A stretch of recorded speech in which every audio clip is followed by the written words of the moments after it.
Last part में हमने देखा था डार्लिंग वापस प्रिंसेस के पास आ गई होती, जहाँ पर उसे एम्प्रेस टेनवू के बारे में पता चलता है तो उसे क्यों मारना चाहता है। तो इस बात को जानने के लिए डार्लिंग कैपिटल सिटी के लिए जाने के लिए तैयार हो जाता है। जैसे वो अपने सिटी से निकलते हैं तो उनके पीछे वही गुंडे होते हैं जो उन्हें मारने के लिए एक नया प्लान बनाते हैं, जिसके अकॉर्डिंग ली पेन उसके मैंशन में जाकर उसके लोगों को भड़का रहा होता है। तभी वहाँ पर प्रिंसेस आ जाती है और उसे पीट कर यहाँ से भगा देती है और उसे पता चलता है ली शाओटेंग अपने जगह पर नहीं है। अब आगे नेक्स्ट एपिसोड की शुरुआत एक मार्केट से होता है, जहां पर हम उन लोगों को देखते हैं और डार्लिंग का तो लुक बदल गया होता है। तब प्रिंसेस अपने गार्ड और यूडी से कहती तुम्हें जो पसंद है वो खरीद लो, हम इसे ले चलेंगे। जिसके बाद डार्लिंग और प्रिंसेस एक वीरान सी जगह पर आ जाते, जहाँ पर एक बंदा होता है जिसे वह अपना एक टोकन दिखाती है। तो वो बंदा आगे की ओर उन्हें ले जाता है, जहाँ पर वो पर्सन एक रस्सी को खींचता है तो वहाँ पर अंडरग्राउंड जाने वाली जगह ओपन हो जाती है और वह बंदा उन्हें एक मास्क देता है, जिसे पहनकर प्रिंसेस और डार्लिंग उस अंडरग्राउंड जाने वाले रास्ते पर चले जाते हैं। जिसके बाद हम एक बड़े सी शहर को देखते जहाँ पर सभी लोग मास्क लगाए हुए थे।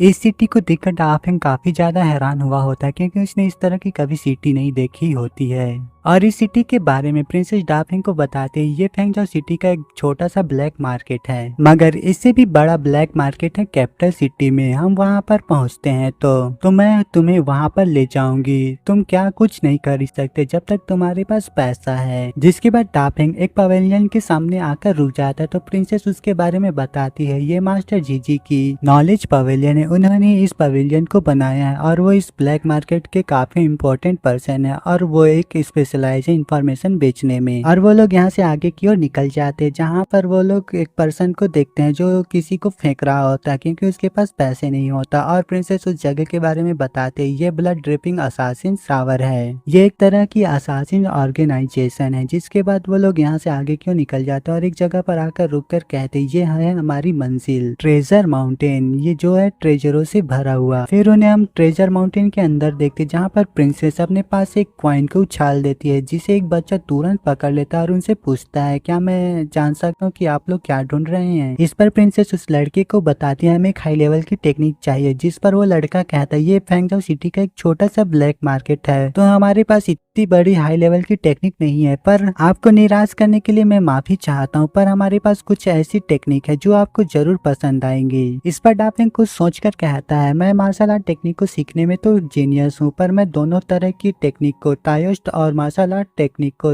मास्टर करना चाहता हूँ। तो क्या तुम्हारे पास कोई ऐसी मार्शल आर्ट टेक्निक है जो स्ट्रेंथ को बढ़ाता हो। जिस पर वो लड़का खुश होते हुए कहता है हाँ हमारे पास ऐसी टेक्निक है व्हाइट टाइगर आर्म, इस टेक्निक को प्रैक्टिस करने से आपके पास गॉड ऑफ स्लटर जैसी पावर आ जाएंगे और इसे खरीदने के लिए देने होंगे आपको सिर्फ 2000 गोल्ड टेल्स। यह सुन के डार्लिंग चौंकते हुए कहता क्या भाई तू इतना महंगा क्यों दे रहा है तू। मगर प्रिंसेस ज्यादा न सोचती उसे 2 सोने की पत्ती पकड़ा देती, जिसे लेकर वो सोचने लगता है अरिश ने तो मुझे 1000 के पत्ती दे दिए, लगता है आज मैं बहुत लकी हूँ जो मुझे इतने अमीर लोग मिल गए। और यह सोचकर वो लड़का डार्लिंग और प्रिंसेस से कहता है आप लोग हमारे वीआईपी रूम में वेट कीजिए, तब तक मैं आपके लिए जो चाहिए वो लेकर आता हूँ। जिसके बाद डार्लिंग और प्रिंसेस को वीआईपी रूम में देखते हैं, जहाँ पर वो लड़का उस टेक्निक को लेकर आता है। तो डार्लिंग उसे लेकर कहता है मेरे मार्शल आर्ट टेक्निकों में मेरे पास केवल एक ही टेक्निक था, इनडेस्ट्रक्टिव बॉडी टेक्निक, जो डिफेंसिव में काम आता था। अब मेरे पास व्हाइट आर्म टाइगर है जो किलिंग में काम आएगा, इसमें भी मैं महारत हासिल कर लूंगा। जिसके बाद प्रिंसेस उसे खुश देखकर कहती लगता है यहाँ आने का कुछ तो फायदा हुआ, क्या तुम्हें और भी कुछ चाहिए लाइक अ वेपन।